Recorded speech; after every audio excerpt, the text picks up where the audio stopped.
Going. There is an awful lot to go through today. Good morning, everybody. It is the 28th of June. It's a Friday, and we are going to have another glorious day here in New Zealand. I'm really going to rub this in because I know you've got quite the opposite up there in the islands.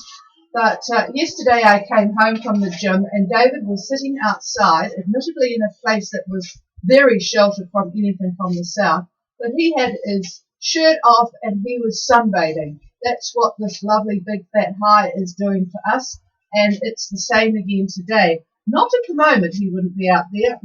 13 degrees, 13 degrees, 3 knots from the east actually. Well, it's hardly anything, but it looks like it might be from the east. 1035.9 on the bar. Very clear skies, which accounts for our nippy start here. So it's just going to be one of those lovely days. Nothing dries, mind you. Cover on my car was still damp at lunchtime yesterday, but it's just beautiful blue skies, and we know that it's not going to be like that with you. Calliope, if you're listening, I did appreciate your email. It's really nice to hear from people. He was, I think, doing a bit of chuckle about the comments about being in the Hawkeyes with these strong winds. They were there a couple of years ago in 50-knot winds. It sounded rather exciting, but we'll get on to the weather shortly. I am going to be very brief here this morning because there is a lot of stuff to go through, and it's really needing for you guys to be able to hear what it's like for your area. There is a lot of detail. David will cover as per normal the sort of the groups, but if there is any specific area that you are in, we'll do that afterwards because it's just too difficult to get into detail for every little bit. Anyway, just a little bit of news from here. I don't think we've got anybody. Well, Flying Fish is out there and he's doing really well. He's only 375 miles to go to Cairns. So that will be quite good for him, and conditions are much more mellow now. He's only got 20 knots, but it is from a really nice direction. So he's doing really well towards Cairns. He can actually see blue sky there for a change.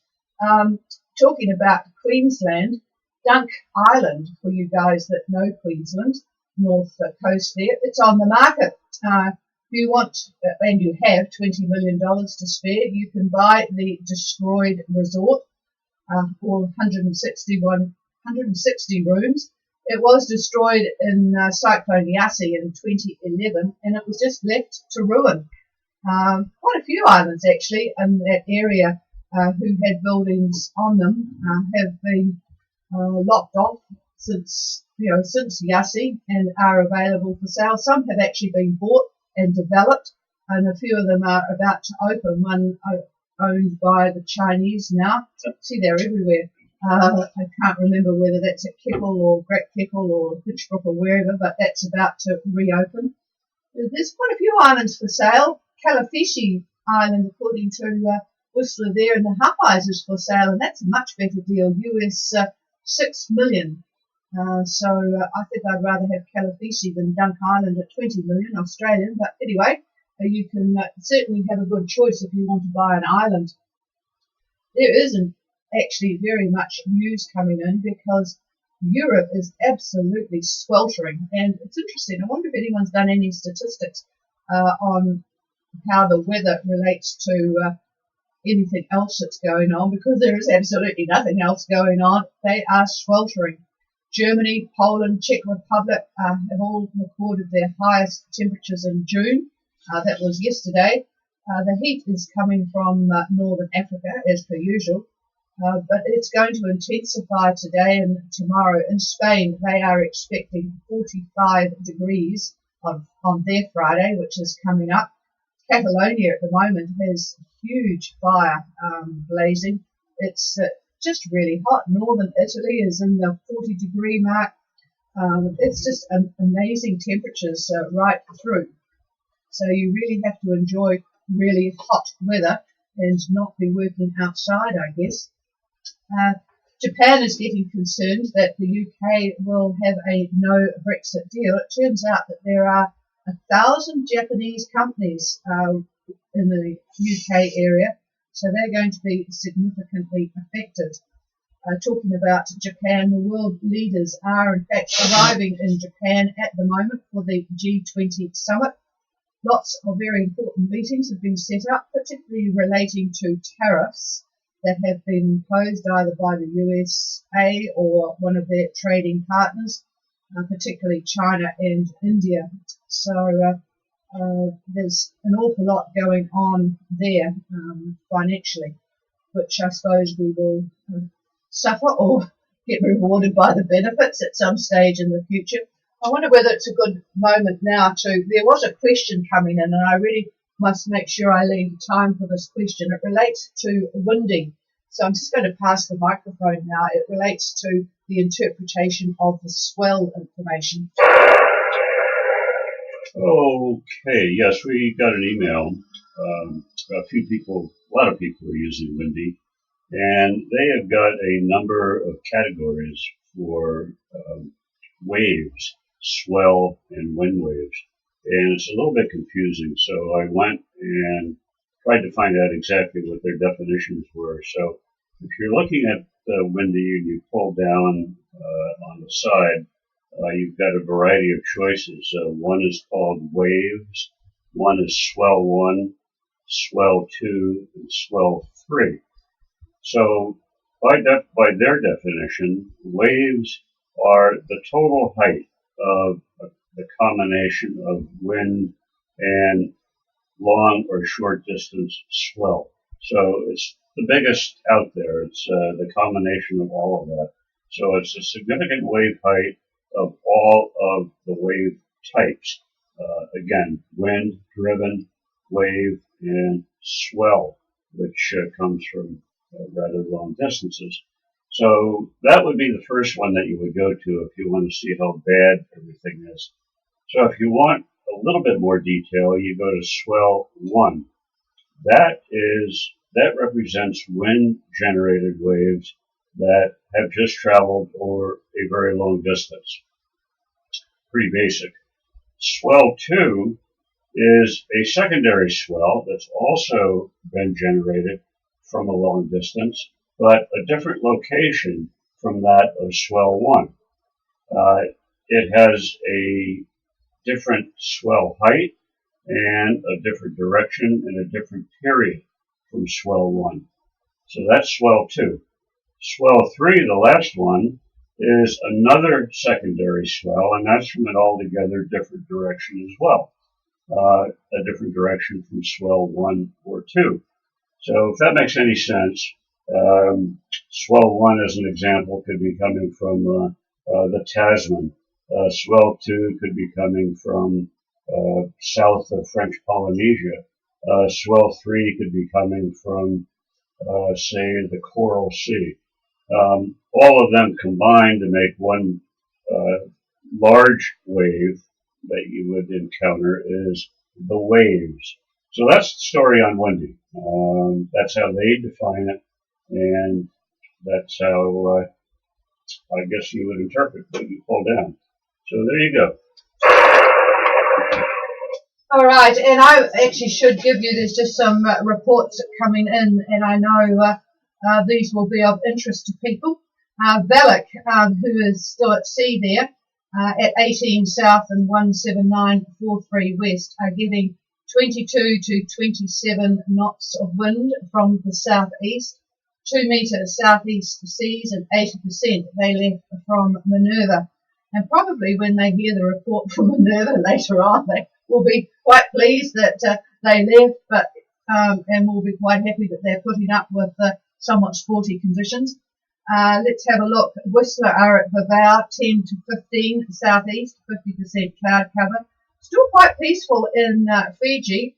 Denarau, cloudy, 90% cloud, thanks Pele. 2 knots from the east, supported by a report from Bunda. Thank you, John.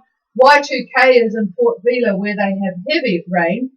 They're going to be the first to get all this, of course, well, apart from the poor folk in New Caledonia.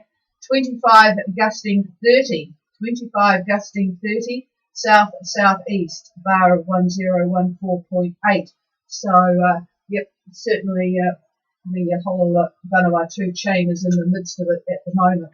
All right, how are we going for time? Just a little bit more news. Actually, a Californian woman was attacked and killed by 3 sharks in the Bahamas yesterday.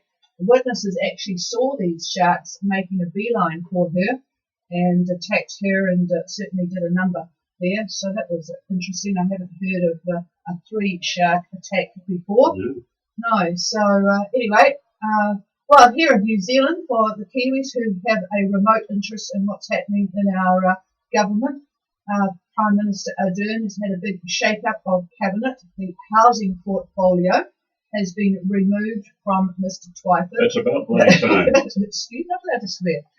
Who has failed miserably, let's put it that way, failed miserably on the housing portfolio, and Megan Woods has now got it. I don't think I would actually want that portfolio. It's going to have broad shoulders.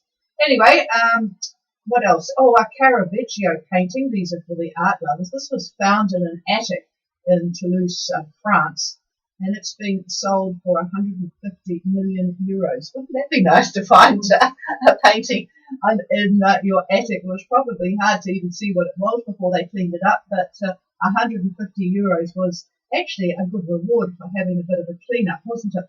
All right, that's about it from me, because I know we have a lot of weather coming for you guys. Whilst we are basking in sunshine here in New Zealand, you are going to be experiencing something rather different. So I'm going to pass the microphone, but I will just ask if there is anything from anybody at the stage. Come now.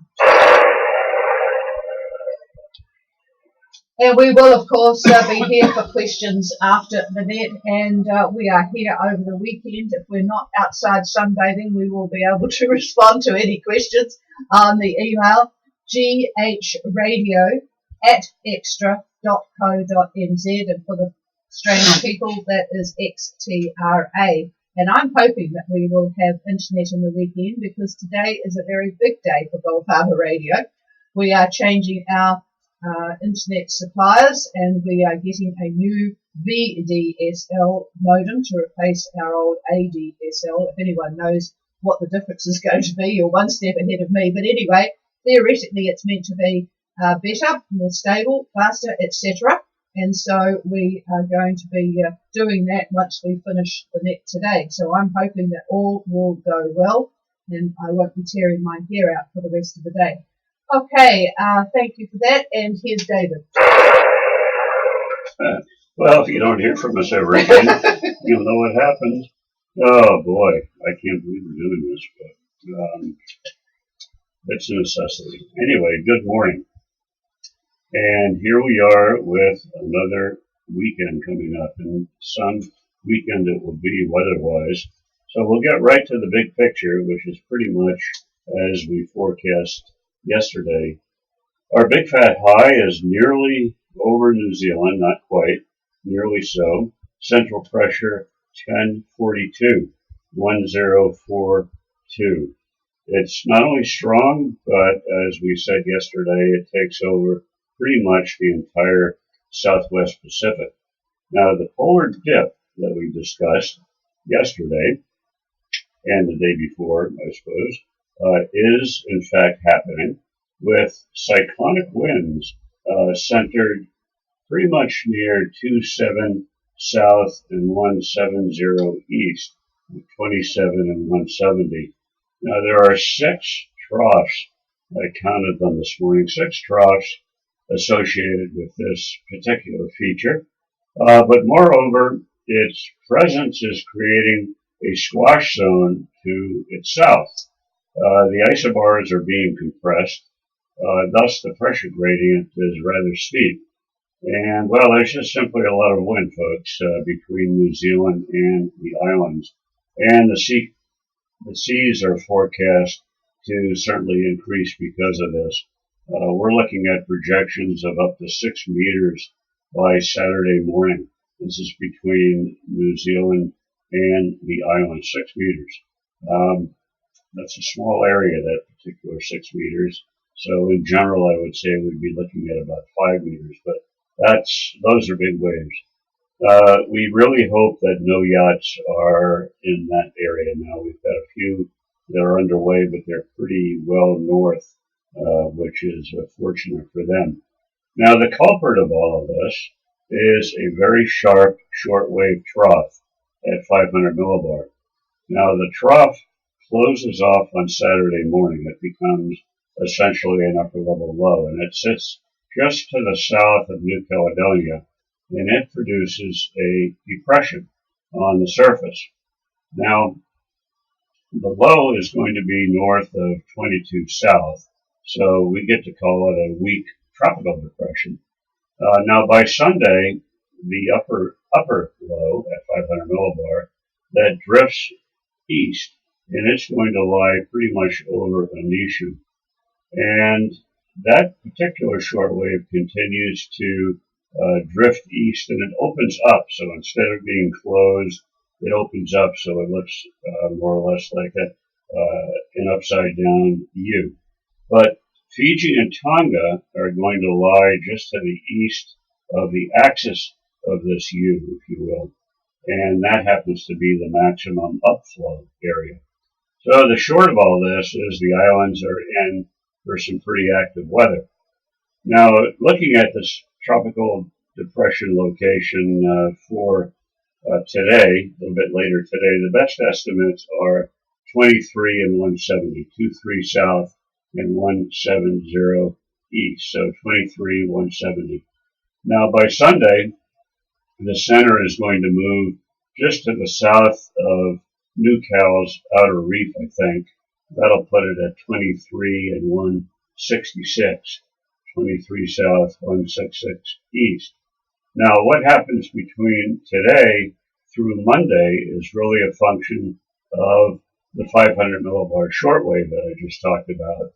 And that's going to be creating surface drops as a function of surface wind convergence. All that's due to the upflow at 500 millibar. So in the meantime, our big fat high is going to be moving over New Zealand.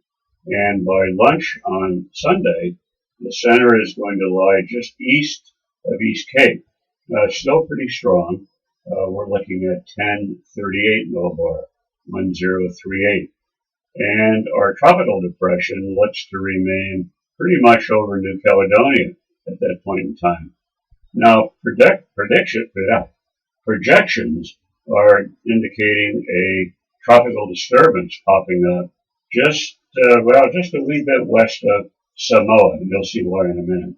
Now, the Southwest Pacific in general remains a swash zone, so any idea now of deporting New Zealand for points north would truly be folly. Expect very strong winds, and as I said before, 4 to 5 meter seas, in some cases 6 meters. So not a good idea. Okay, we'll move now to Tonga, where Tonga Met has continued with a strong wind warning and a small craft advisory.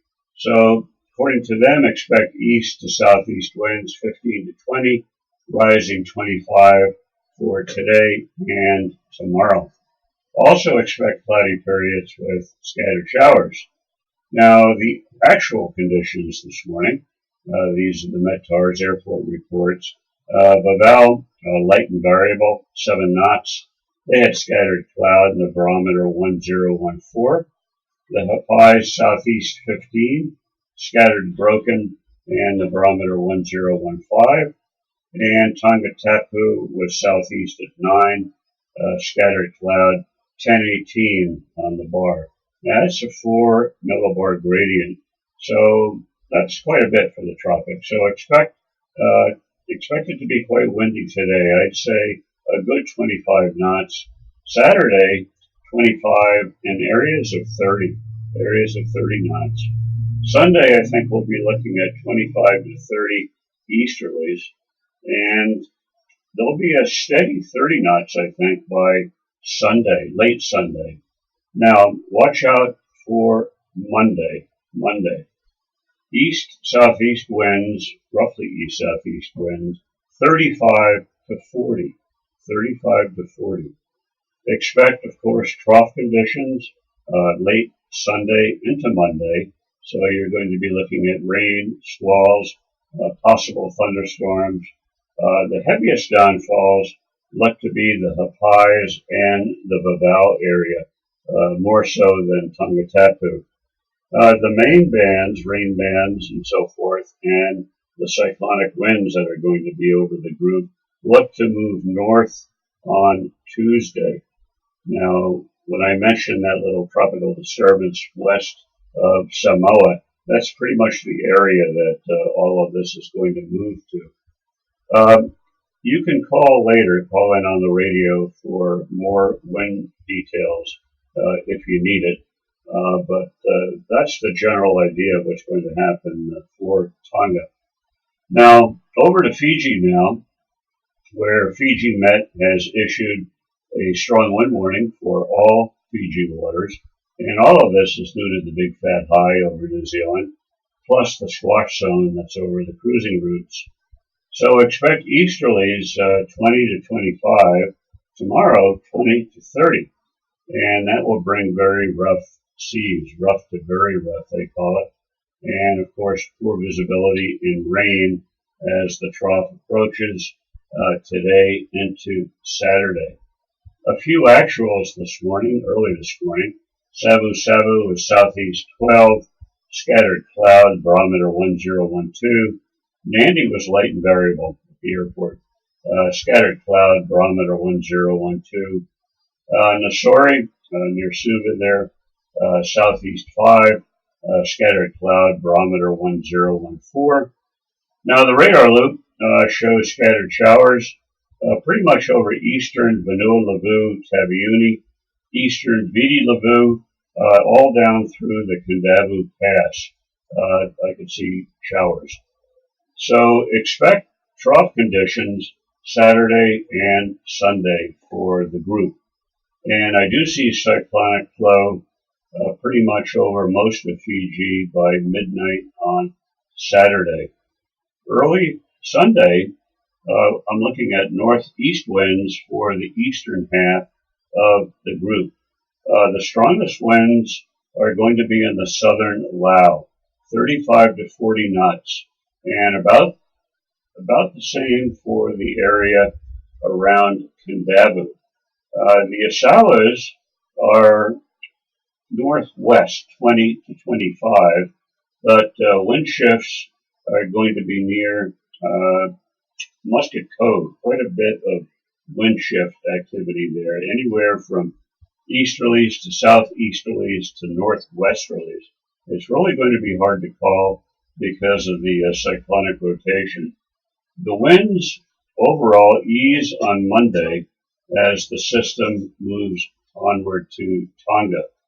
And by the way, late Saturday, I talked about cyclonic winds. EC is showing the very center of cyclonic rotation right over Muscat Cove. So almost impossible to tell you what the winds are going to be. They could be from virtually any direction. Now, I would really appreciate from you folks reports. If you can send me via email over the weekend, giving us your location, your wind speed, and the wind direction. This would be quite valuable to me for my analysis. So thanking you in advance for taking the time out to do it. That'd be really appreciated. They won't be out snorkeling. No, they could be snorkeling. Hang on, I have to take a sip of water here.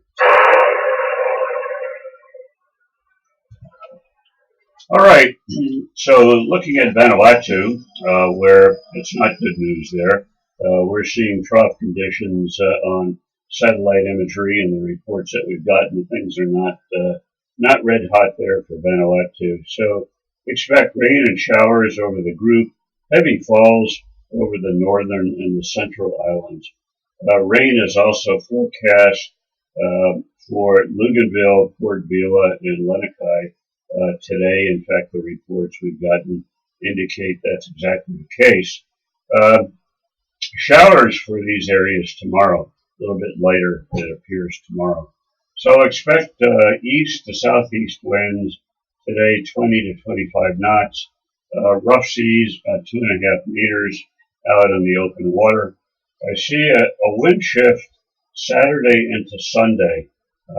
Winds are possibly going to be west to southwest, fairly light as the system starts to move off, maybe 10 to 15 knots. And at this point, the main convective areas do shift to the east. So that's good news for Vanuatu. Now, New Caledonia is pretty much ground zero for the start of this weekend's rain events. Actually, it's a toss-up between New Cal and Vanuatu. Satellite imagery shows full cloud coverage with plenty of rain and showers for our area.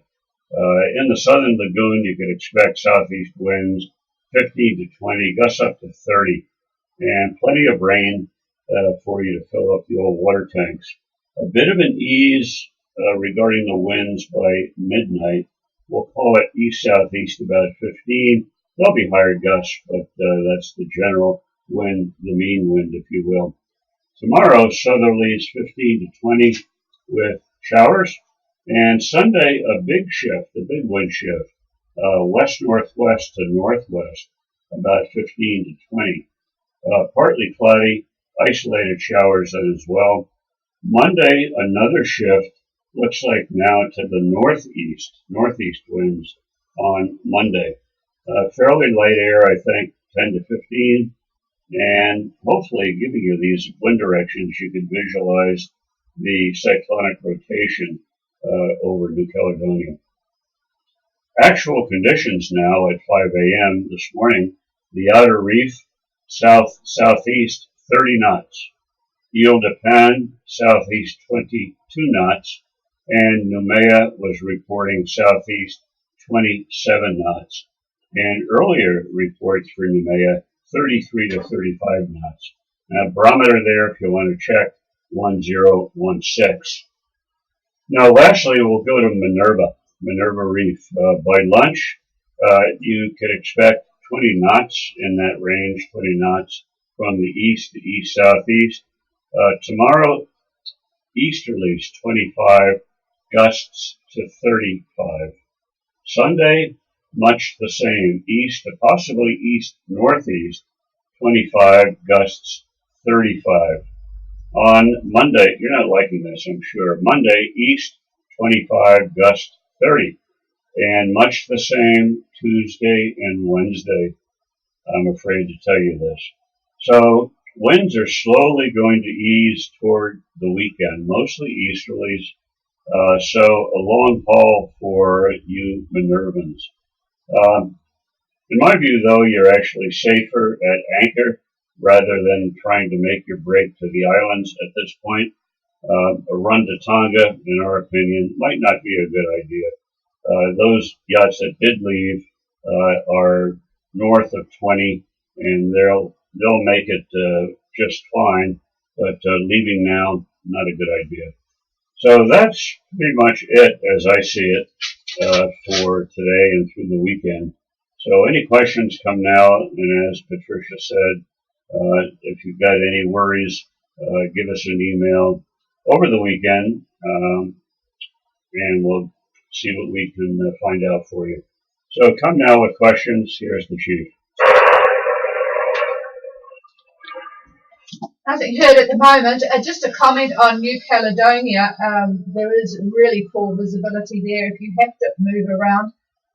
We've never been one to look at waypoints, but if you've got the latest rocket guide, you know, the one that Richard Cheshire has done, it's absolutely perfect. We have never had any problem with using his different routes and waypoints. It's absolutely perfect, and often the visibility to get from point A to point B is pretty minimal. So if you do have that up-to-date rocket guide, and I would actually recommend it, it's got some really good stuff in it, and everything, its anchoring points and the routes are absolutely perfect. All right, is there anyone wanting any further clarification? I know it's actually quite hard with the weather at the moment to cover an island group such as Tonga in general. So if anyone wants any specific area, anywhere in the South Pacific, call now. Well, it all sounds very peaceful. You've got a lot to think about. I'm sure if Lynn and Graham on Toranui heard the Minerva ones, Lynn would feel very happy that she's still in New Zealand. She hates North Minerva in these conditions, as she has done it several times, weathered it out there, but I'm sure you will be able to do things on board at anchor better than you would at sea. All right, folks, we will leave you and enjoy our beautiful clear skies and sunshine here today, and hope all is well. Haven't heard from Messatroy this morning, so they were at Ambrym at Rannon. I don't think Rannon is a good place to be, so he might be on his way somewhere or other else. But anyway, have a good day. Anybody who is ham licensed can join the HamNet over the weekend on 14315 at 2100 UTC, and in 15 minutes you do of course have the SOPAC net, South Pacific Cruises net, which is on, and I have to keep looking now because it's changed. Boy, it's underneath my computer, but you know where it is anyway, and it's on in about 15 minutes time. Cheers everybody, have a good weekend. Oh, there's Diego. Where are you, Diego? Good morning, Patricia.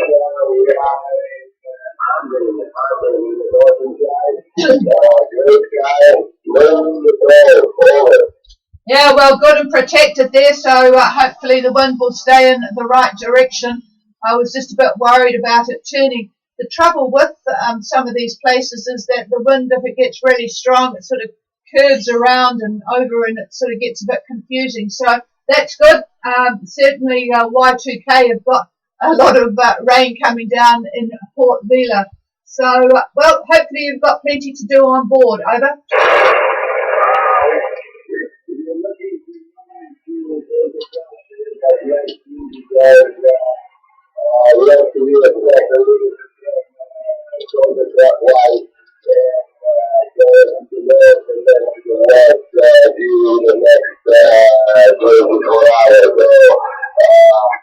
I don't know, probably